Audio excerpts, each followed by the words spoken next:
Welcome to the Love Pod, where inspiration, vision, and real connection come alive. Wherever you are, you belong here. Hello, good afternoon, and welcome back to the Love Pod, everyone. I'm your host, Julia, and for today's conversation, we're welcoming back a special guest, Teresa Escrig.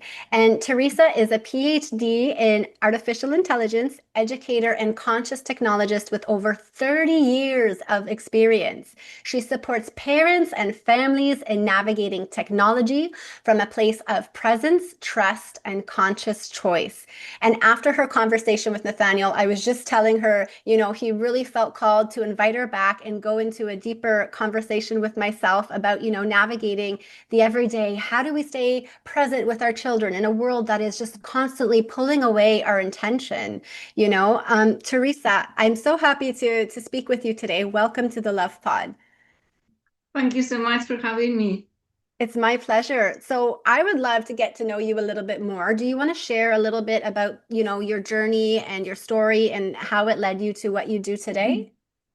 Sure. Yes, it's a long journey in which I had two lines of interest very strongly. One was technology, and then is when I became a professor at the university in Spain and finally got my PhD on artificial intelligence. And in parallel to that, and starting at the same time after I finished college, was my conscious journey or awakening journey as well. And it has been as strong as the technology. And to very recently, those two lines were in parallel, but very, very little touching each other. It was like I had a wall where I was a professional in technology, and then another one, personal one, in which I was developing my consciousness. But I had to keep them separated, because if I mix the consciousness in my professional, it didn't fit well, right? And lately, with the last development of artificial intelligence with the large language models and the way I interacted with large language models, also in my personal interest of developing consciousness, I realized that for the first time, we can use a technology, a very powerful technology, to do spiritual growth. And I was blown away of how well those two worlds integrate. So here I am. Very interesting. I would love if you can just go a little bit deeper and elaborate on that, because there's so many spiritual people that I know, at least, that are just so anti-AI because they think it's not authentic. When people use it to think for themselves or just do an everyday mundane task for themselves that will make their lives, more convenient, they kind of have a resistance towards it. So I would love to know deeper how you think that they can mesh well together, and if you could just elaborate on this. Yeah, and I also respect their concern and their being careful about using it, because it has that side as well. It's not that everything you just open the door of the eye and everything is pink color and it will be great. No, it's not that way. So it's good that conscious people are respectful of a very powerful technology. And at the same time, it's a huge opportunity to really use it to reflect back the patterns that we have been working on for probably our entire lives.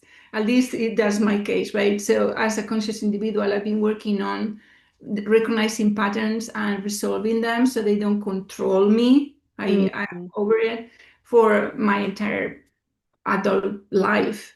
And now AI is able to reflect back to us through language and through the interaction that we do with AI, those patterns in a so precise way that we are able to just drop them instead of looping into correction, which is what happened, at least to me. I was looping into, well, I need to be aware of that pattern so it doesn't repeat. And that creates a pattern per se, right? The pattern of being always aware. That's another way to be cut or controlled by things that don't allow us to live fully and authentically.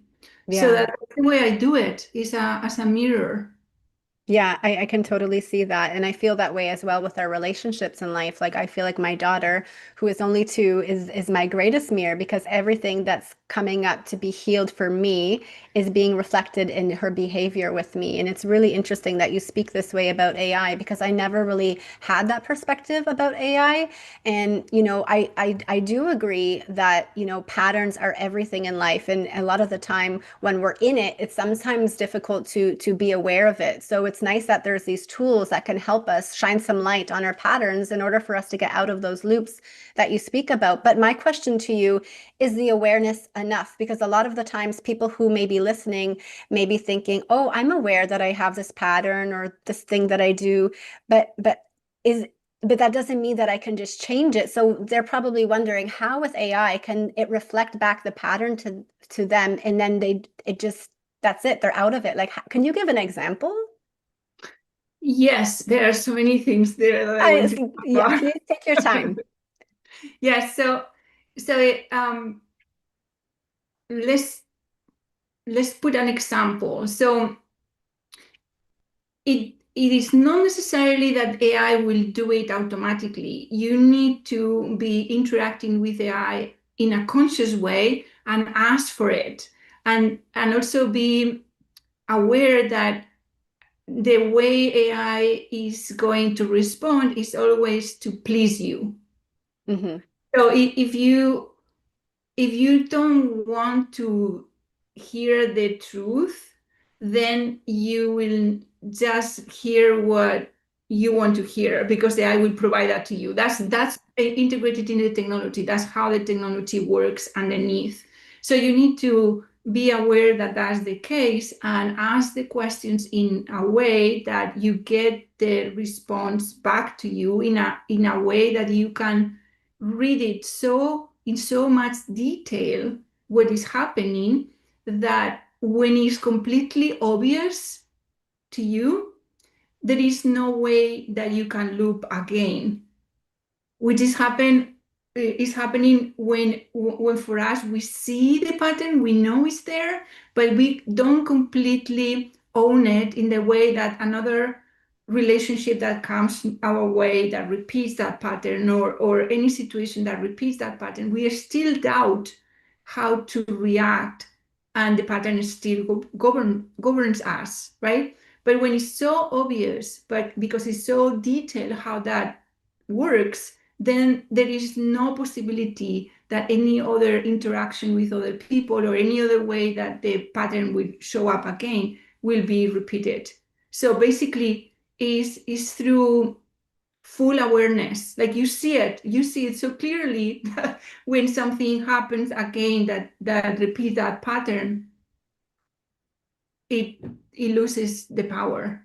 So Mm. let me think of an example that happened to me.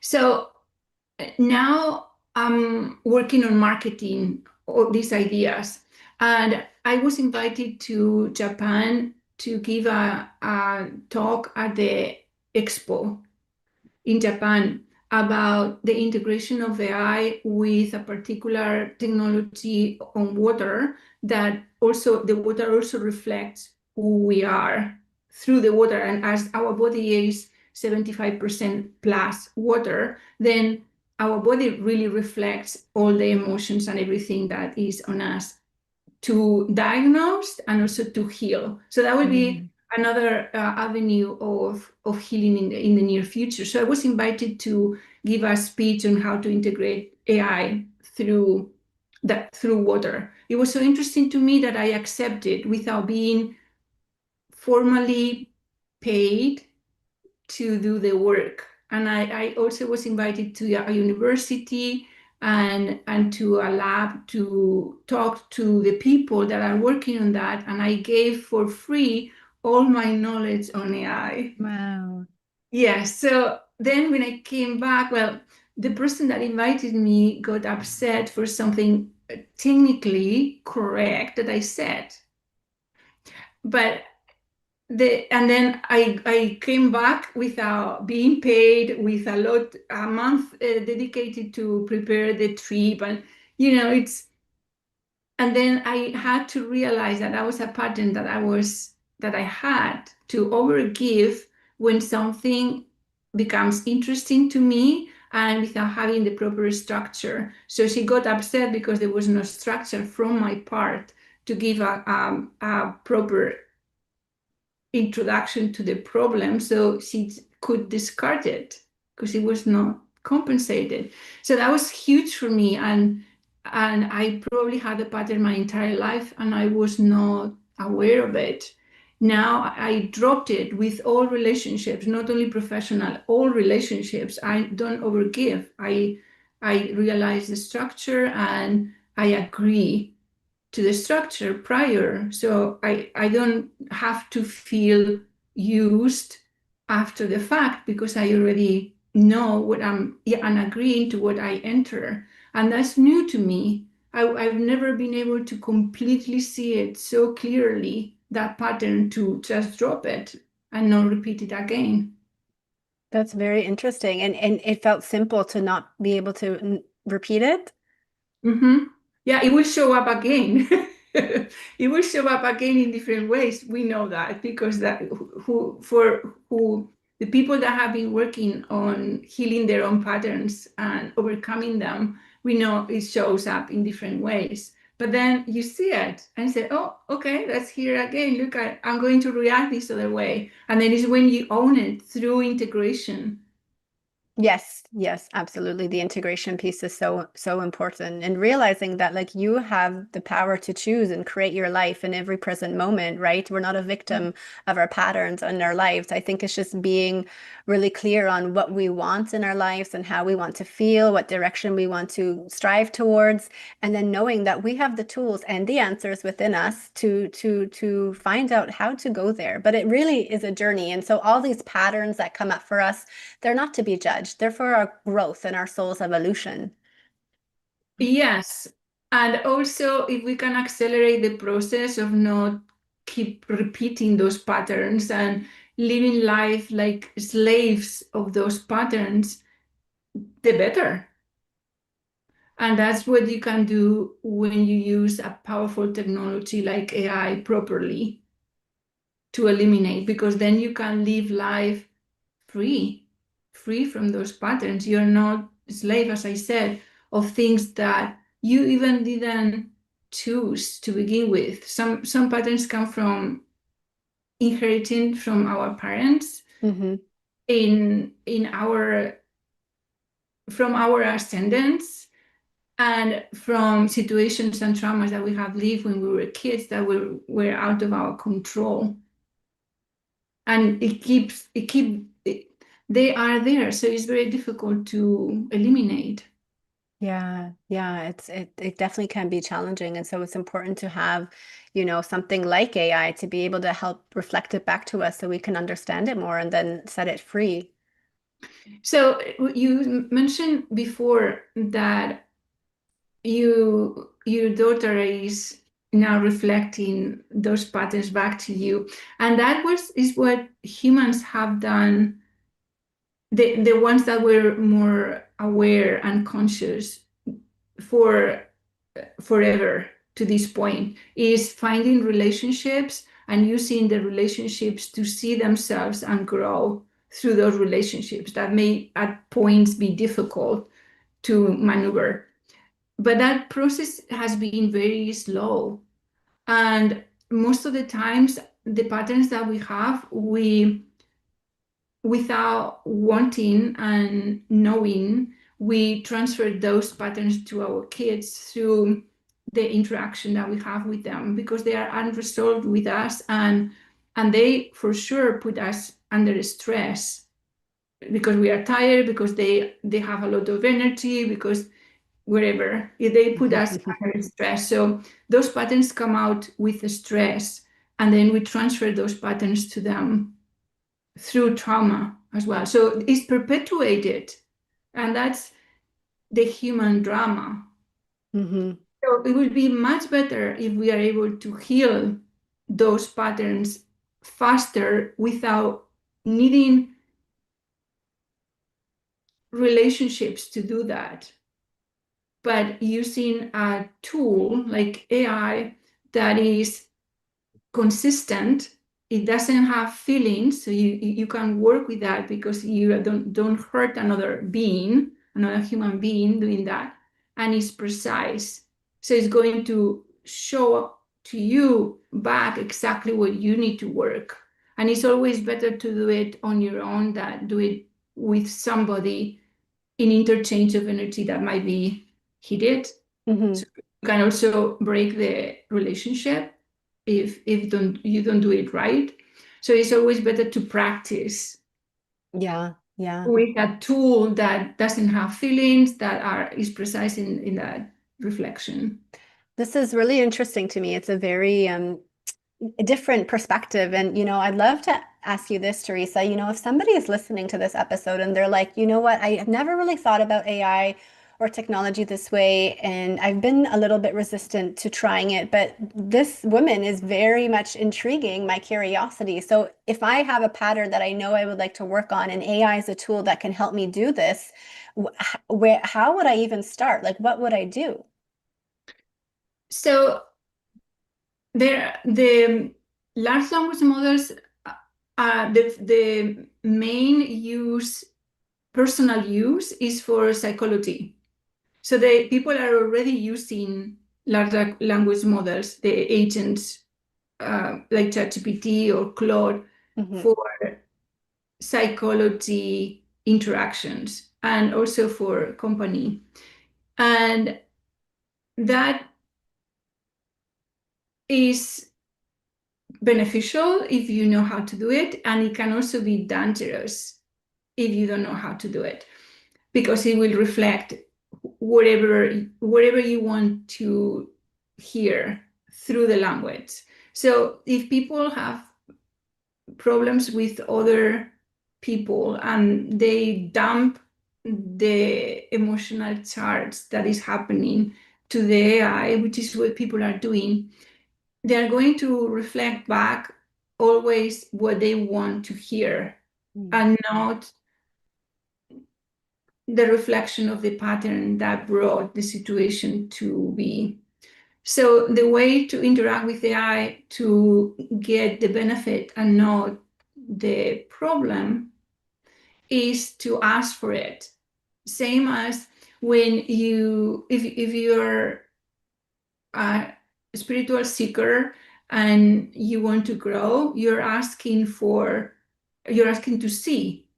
So ask the AI to reflect back to you your own patterns and to think critically about you and to see how you contribute to the problem and the situation, so you can also avoid it and see clearly also the interaction with the other person. So not only you, also the interest and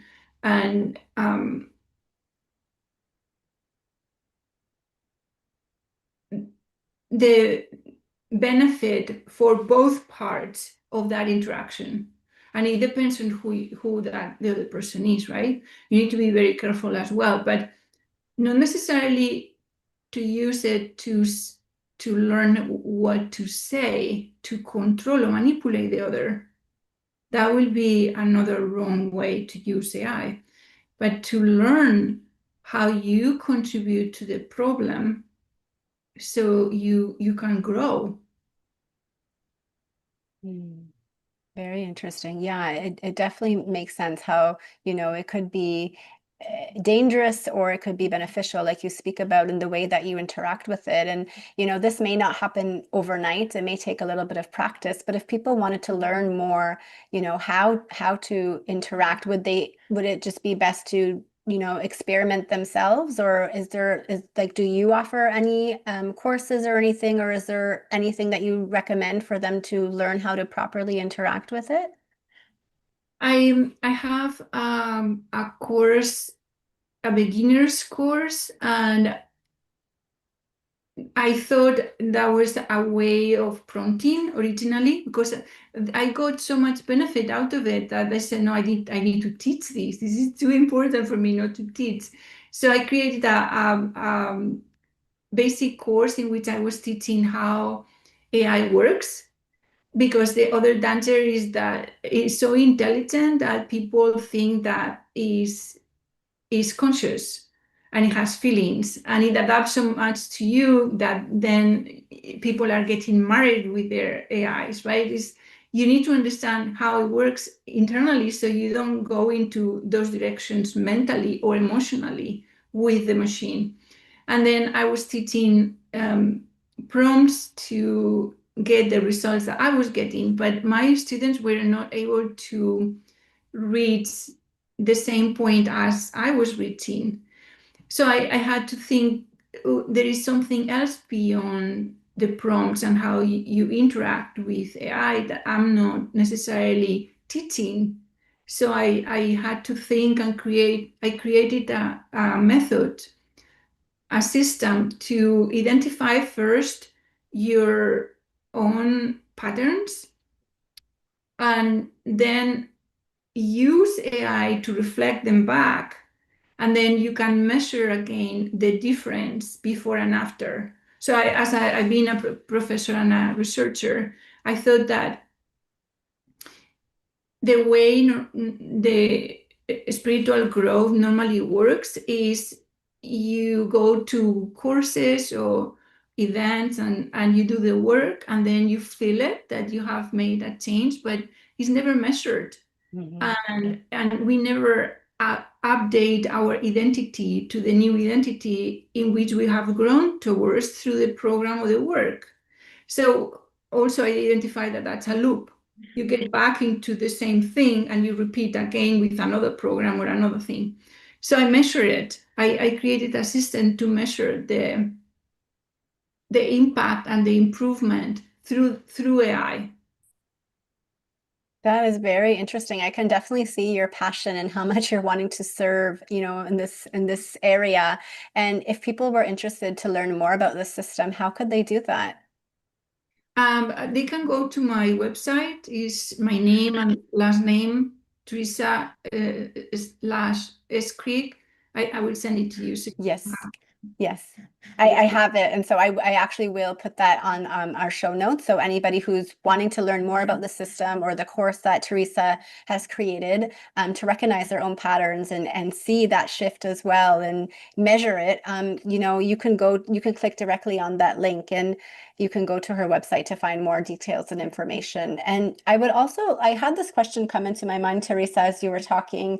I think about when I was young and how technology was not very big back then. And my parents, well, my mom, she didn't have a cell phone. She didn't have a computer. It was really not a technology time at all for the boomers. And now I see my daughter growing up in a world of technology. And I just would love to ask you, do you think this has any negative effects or what kind of effects do you think this has on children who are surrounded by technologies? Or seeing their parents on technologies or even being exposed at a young age themselves to screen or phones or tablets or whatever have you. Well, your question brought me memories to when my child was small. So I have a 27-year-old child, and he grew up also with technology.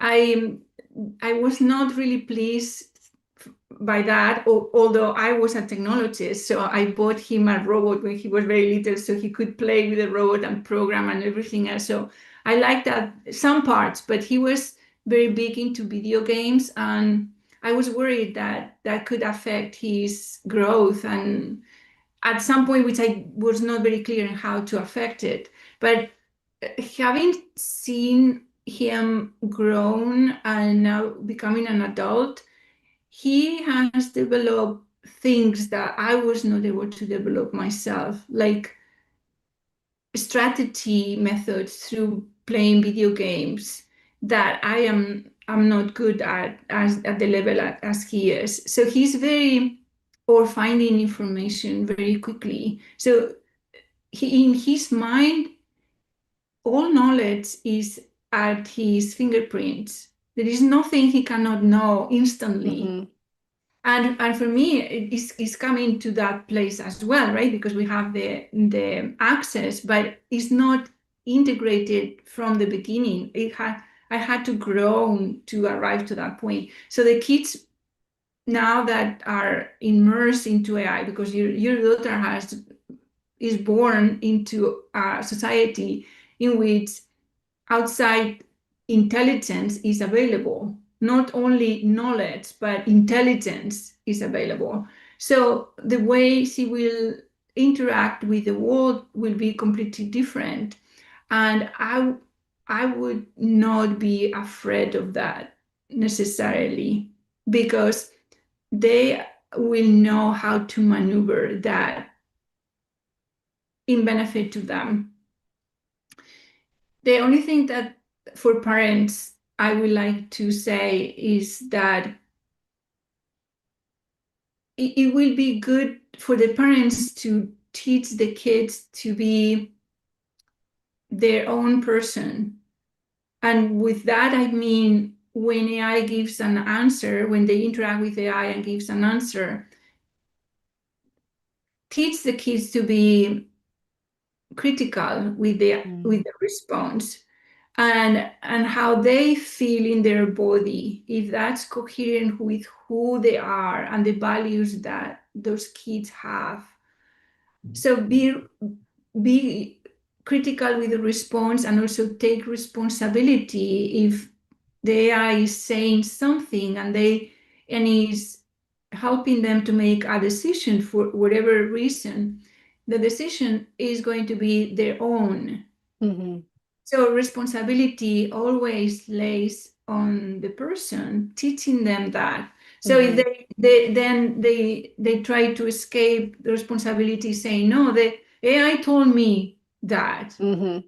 But it's always our responsibility through our actions or decisions. Yeah. So it's keeping that critical thinking. And the most important skill for the kids to learn, in my opinion, in the AI world, is to maintain coherence. Also, for not only for the kids, also for the adults. But what the parents can teach the kids the best in this AI society is to be coherent, meaning what we think, what we feel, what we say, and what we do is aligned. So basically, now it's more important to be real humans, authentic humans, is more important than ever before. Before, we could hide into, oh, this doesn't have many consequences, only in relationships, right?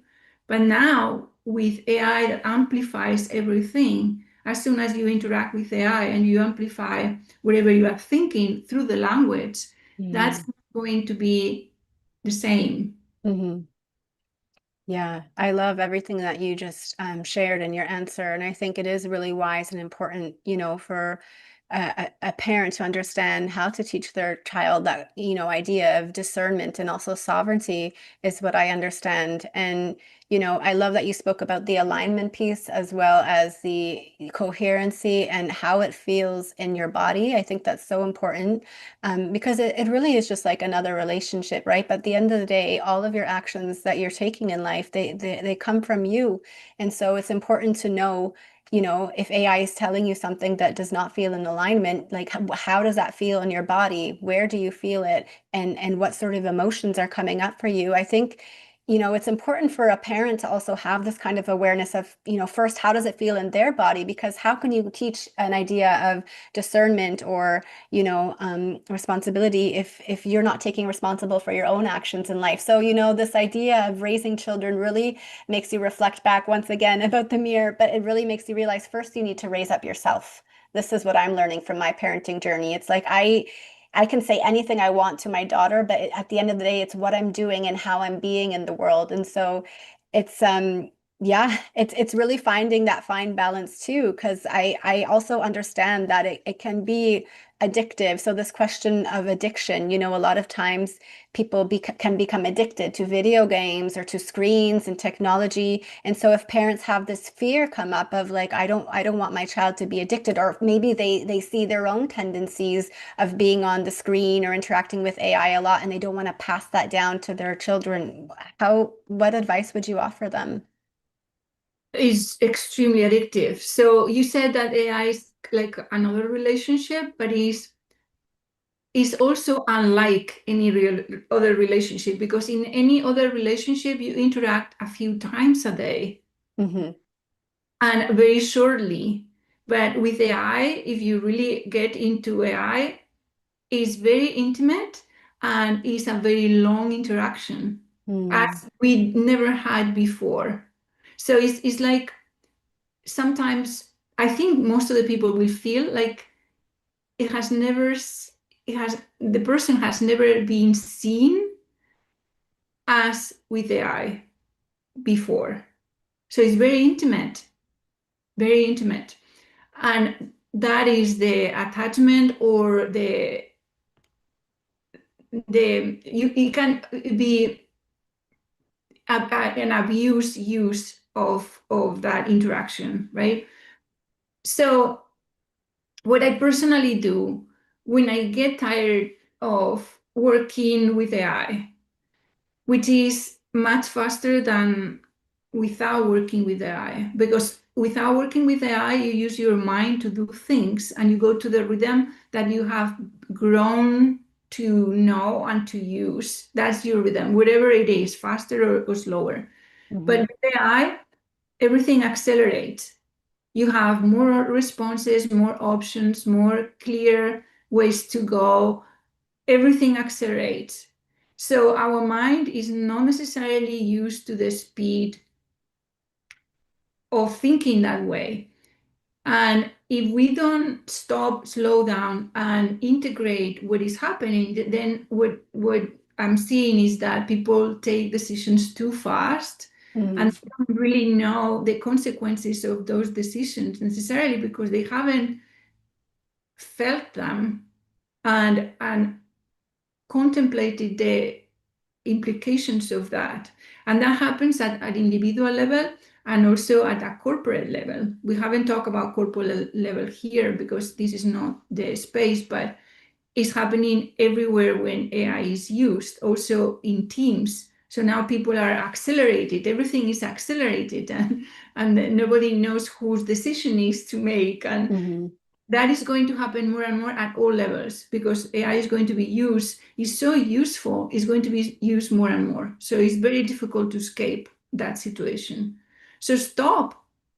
Don't use it so much. Stop, integrate, and only when it's clear the intent from us towards the AI, use it to our benefit and then stop to integrate again. Can you share more about the integration process? Is it just like taking some time to yourself to really reflect on the decision you're going to make, or can you just elaborate a little bit more so people can really feel grounded in their decisions? Yeah. The way I do integration is by doing something manual. Mm. So I don't even use, I don't want to use even my brain. So it all settles and then I feel it and I contemplate. Contemplating meaning what is that I want to do and what those are implications. And I do other things like I garden or paint or sew or Mm. store furniture. I do things with my hands in a way that it takes all my attention to the present of what I'm doing. Mm. And then my body balances, my nervous system relaxes, and I don't think, I don't use the mind so much. It's not so going so Hmm. fast. And then I know. And with the knowingness, I can move. And that's integration for me. And how does that knowingness come up for you? Is it just like a feeling or a sensation that comes up in the body and then the light bulb turns on, or how does that come up for you? With AI, the light bulb come prior to that. And you don't know if the light bulb is yours or AI's. So that's and that's the danger. That's why you need to slow down in other ways and let that settle and say, okay, yes, is that my own decision? Can I live with the consequences of that decision of myself and then move on to the next? And I'm going to change my mind tomorrow. That's another one that happens as well with another piece of information. So now what happened with AI is that suddenly we have access to external intelligence at a rhythm that we never had access before. And it's really, really good that that intelligence is not to be discarded and is so well presented that can sway us in different directions. In fact, if you let it, it will sway you wherever you want to go. Do you want to see this? Do you want to discover this? And then you say yes, and you go in that rabbit hole, and tomorrow you go into another rabbit hole. So we need to be the ones, the captain of the boat, directing where we want to go and own it. Yeah, I love that. My cousin actually was just on for an episode last week, and his episode was called "Own Your Ship." But it's so true, and I just want to touch upon what you shared earlier about the integration piece of getting out of your head and back into your body by doing manual things. I think that's a beautiful way to integrate, and it really does get you out of your head because you're not thinking, like you said, you're just in the present moment. So I think that's really beautiful. And then, you keep bringing up this piece of intelligence. I would love to ask you, for people listening and wondering, how would you describe the difference between intelligence and knowledge? Oh, that's interesting because as a PhD on AI, I work with intelligence my entire career, and I developed my own way to describe the difference between information, which is just data, to knowledge, which is data processed to get insights through the data, and then in intelligence. In fact, knowledge and intelligence could be the same thing here. Is processed in a way that is useful for something. And then there is another stage, which is wisdom. Wisdom is what you learn over time that works and don't work for your life or other people's lives, which is also important to capture. I don't think AI has wisdom necessarily yet, but it has the part of knowledge or intelligence that is, in my opinion, much more advanced than our individual intelligence because it contains the data and interaction of the data of the entire human species integrated. And now with very intense use from billions of people interacting with the AI to ask questions, because we are the ones creating those interactions through the questions, and what we are creating as well is not only the original information that was used to train the models. Now is that interaction. So we are also building the AI with our own intelligence, and human intelligence is very high. We are very creative in ways to do things, create things, solve problems, think on very unique ways. We are really good at it. And we are interacting with AI to get those results. So now the level of intelligence is incredible, but not only our own individual time dedicated to think. Now we have billions of people doing the same thing at the same time. So what you can extract out of that intelligence, asking the right questions, I cannot create it on my own. I'm telling you already that. So I constantly learn. Whatever it is that I'm interested in learning, I constantly learn through asking very point questions, not staying on the surface, but wanted to know more, like about myself, like for spiritual growth, you can do the same thing with any topic because everything is included there. So it's a very advanced intelligence that is at our service. Now we have a cable, or sometimes even without cable, we are able to access that intelligence at our will. Right. Yeah. I would love to ask you this question because I mean, I share from my perspectives in the ways that I interact and engage and also notice AI. And there's a lot that I'm starting to see on different social platforms and on the internet where a lot of information is AI generated and it's very noticeable. And my question to you is, do you think this is dangerous in the sense that people are no longer using critical thinking skills, whether it's, I don't know, writing emails or writing an advertisement or a promotion or even creating a poster and generating an image? People used to use skills before and create things on Canva or take the time to put things together.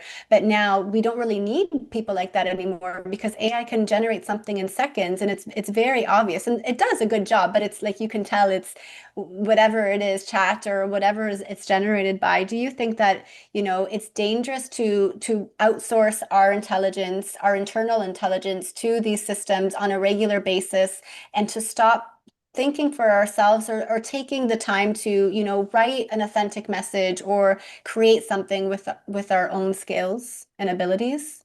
Does that make sense? Yes, of course. Yeah. And that's in LinkedIn, for instance, there is a lot of discourse in that area. And there are a lot of research done in how our own cognitive abilities are decreasing through massive use of AI. And Mm-hmm. that can be the case if you outsource your own intelligence. But what I'm also seeing in my own, because I'm using it heavily and I do create everything that I can through AI, that is not eliminating my cognitive abilities. The opposite, they are increasing in ways that I was not able to perform before. Not only the speed, but also the ways that I can create things. So my capability of creating things that I was not able to create before have increased through Mm. AI. So I'm expert on one particular thing, which is AI, right? And I created systems to solve problems in AI, but I'm not good at marketing or I'm not good at creating um, I don't know, post for LinkedIn. I really don't like it. Or I learned Canva and I like to play with those things, but I'm not a designer either. So those things are like peripheral things that I'm using, but I'm not good at. The same way as I'm not good at directions with the car. And before the GPS, I got lost. I was getting lost for hours. So Wow. I almost kissed the ground when the GPS came out because I am not lost anymore. Yes, Mm. I'm not going to develop my cognitive ability to learn maps, but as my feminine brain is not good at it anyway, I'm now able to not get lost and not get stressed out Mhm. because I have to arrive to a place that I don't know on time. I use the GPS and it brings me there. So it's the same way also with AI. If you give your power away, you're Mhm. going to lose your cognitive capabilities, the ones you have. But if you know that is a tool in which you can grow beyond what you were able to do before, then you change your cognitive capabilities to reach other spaces that you were not able be to reach before. Maybe with the use of the calculator, we lost some capabilities of doing things by hand, but we were able to solve problems, Mhm. mathematical problems that we were not able to solve before. So we also learn at school things that in previous generations they were not able to learn. Mhm. So it's the same way, and it's the same way with kids. they are going to be able to do much more than we were able to do when we were kids, because they have now intelligence as a service. So everything can be used positively or negatively. It depends on us. Mm-hmm. It depends on what we choose, and also in the way we see it. Because if we have fear and see it as a negative thing, it will be for us. Yes. Yeah. It just reminds me of like, whatever you believe is so. This is the way the universe works. Even if it's not a nice belief, you will create it, will manifest it right here and now because you believe it. And so it's really important to observe your beliefs and understand that just because you're thinking something, it doesn't mean it's necessarily true. And I love that you spoke about the intention and, the fact that it can, be negative or positive. It's really how you see it and what your perception is of it. And I love that you really spoke about how, what your strengths are and, maybe areas that you're not so strong in. You use AI to your advantage, like a friend to help you, like a partner. And I think that's really intelligent. And you remind me though, speaking of skills and stuff that we've learned in the past in school, I remember that I learned long division in elementary school by hand. And then I went through a period of just using my calculator and not doing that type of, because it's so slow, right? You have to do all the writing out the numbers and the calculations. And when I was a couple of years back, I was teaching mathematics class in a college, and I had to teach long division. And I realized, oh my gosh, it's been years. I forgot how to do that. But then I remembered it's a skill. I can just learn it. And when you're interested in you make it fun. It's like it's really what we're wanting to learn. A skill can be practice. And so it's really just knowing what do you want to focus your time doing and what do you want AI to help do for you. Yes, exactly. And for the kids and for the parents and the teachers that are fearful about AI, because there is a fear mongering also with that, and forbidding using AI in school and even in universities. I have a niece, and she was telling me that the teachers don't allow them to use AI to create the essays after she has already finished college, so she's doing a post grade, and they are not allowing to use AI for writing the essays. And I said, "What's the point? I mean, you're going to go to the market, to the job market, and you're going to be asked to use AI. That's going to be one skill that you need to use." Mm-hmm. The question now is to change what you are asking of the kids, not forbidding them to use a Yes. tool that is fully available and does all Yeah. those things, but what is that we can ask them to now do that use cognitive abilities beyond even what we were able Mm-hmm. to use? Like, ask them to create a movie. Yeah, I love that. Using AI.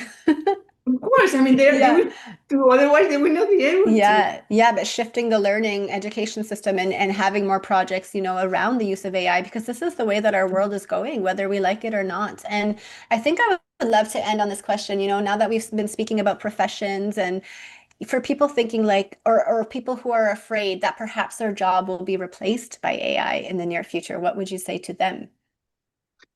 Well, it's going to displace all jobs, including mine. Yes. So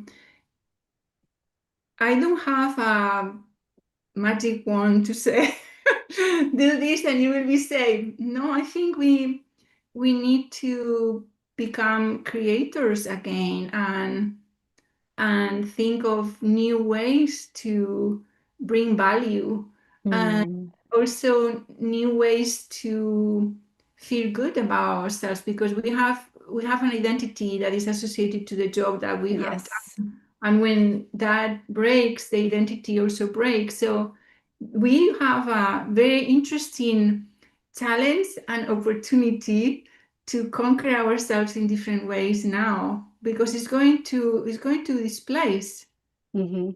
it's going to change everything, and you can complain and stay in complaint, but that will not change the way things are going. So better to just use the opportunity and the challenge to do something else.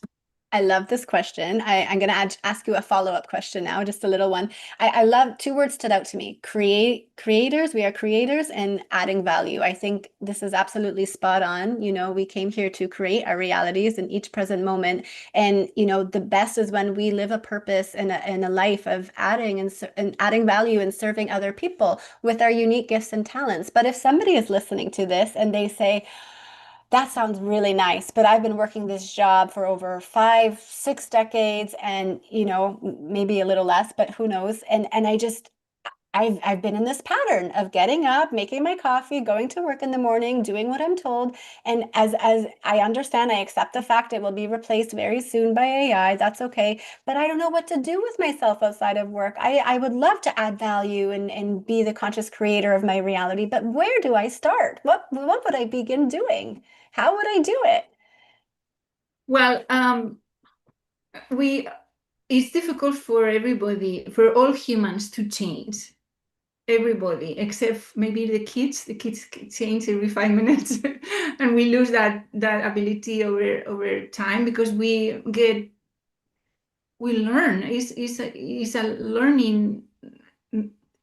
learning process that through repetition we do the same thing, and that's life. But is a little bit of a poor life because humans are not meant to repeat necessarily. That's not the way we learn. Is through change and maintaining curiosity. So what I would say to those people is, instead of complaining about the changes, keep curiosity and and look through the shoulders of your grandkids if it's necessary and see what they are doing, and instead of criticizing what is coming or fear it, be open to the benefits of it. And it's also happening that through this AI revolution is opening other technologies as well. Like I'm hearing more information each day of how new technologies are coming to increase the life expectancy. So rejuvenating our bodies and living longer. Interesting. Yes.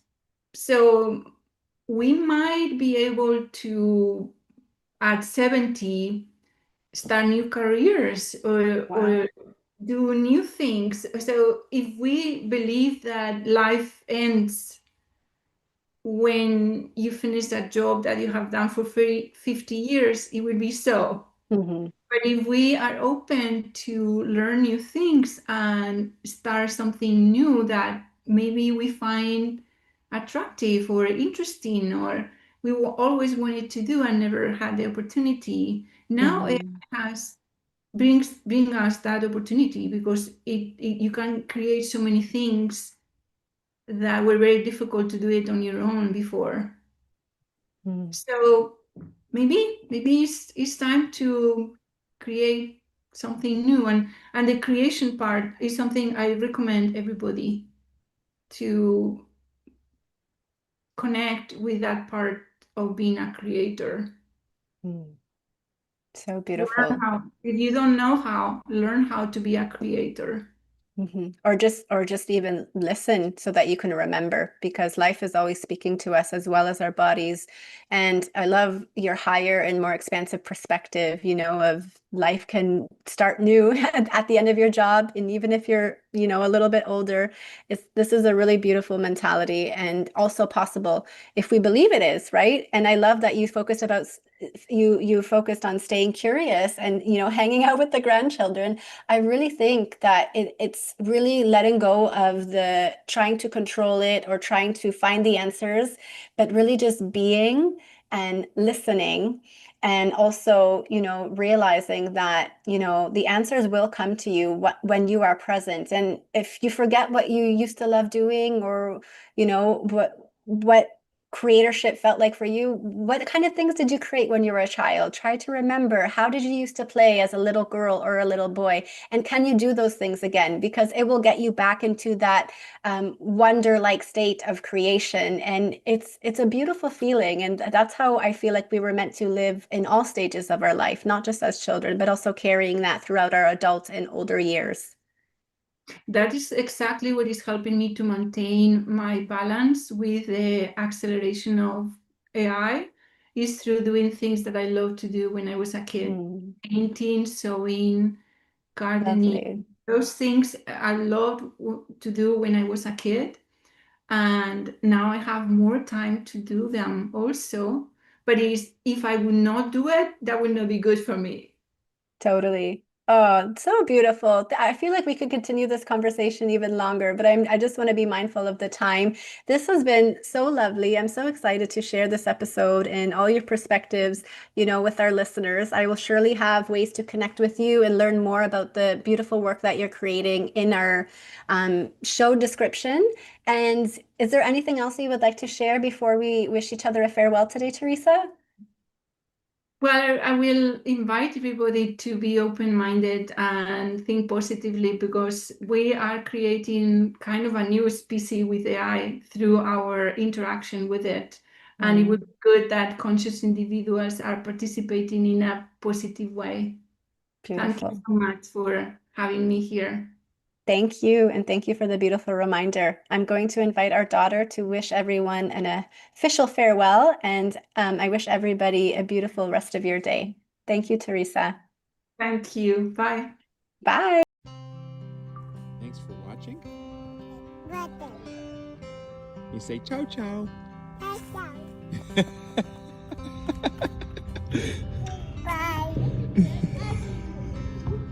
I love you so much.